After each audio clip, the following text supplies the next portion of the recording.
Day 2 of Tamil eligibility பார்த்துடலாமா? வாங்க 11th கொஷின்ல இருந்து ஸ்டார்ட் பண்ணலாம். திராவிட மொழிகளின் ஒப்பியல் இலக்கணம் என்ற நூலின் ஆசிரியர் யார்? Option B Caldwell. இது ஃப்ரீக்வெண்ட்டாக கேட்ட கொஷினுங்க, ஸோ நல்லா பார்த்துக்கோங்க. 12th கொஷின், நெல், கேழ்வரகு போன்ற தாவரத்தின் அடிப்பகுதியை குறிப்பதற்கான சொல்லியது? ஆப்ஷன் சி தாள்.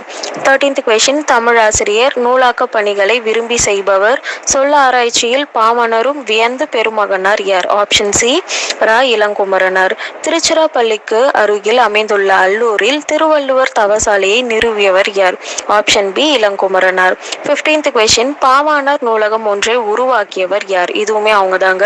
Option C Ilangumaranar. 60th question, தமிழகம் முழுவதும் திருக்குறள் சொற்பொழிவுகளை வழங்கி வருபவர், தமிழ் வரி திருமணங்களை நடத்தி வருபவர் யார்? இதுவுமே அவர் தாங்க. Option B Ilangumaranar. 70th question, திருவிக்காப்புள் இமைகளை மூடியபடி எழுதும் ஆற்றலை கற்றுக்கொண்டவர் யார்? இதுவுமே அவர் தாங்க. Option C Ilangumaranar. 80th, Thirukkural Tamil Marapurai என்ற நூலை எழுதியவர் யார்? Option B Ra Ilangumaranar.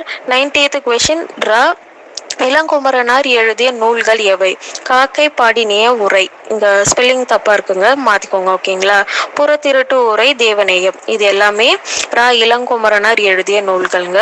அப்புறம் 20th கொஷின், இலையை குறிக்கும் ஆங்கில சொல் எது? லீஃப். Option C leaf.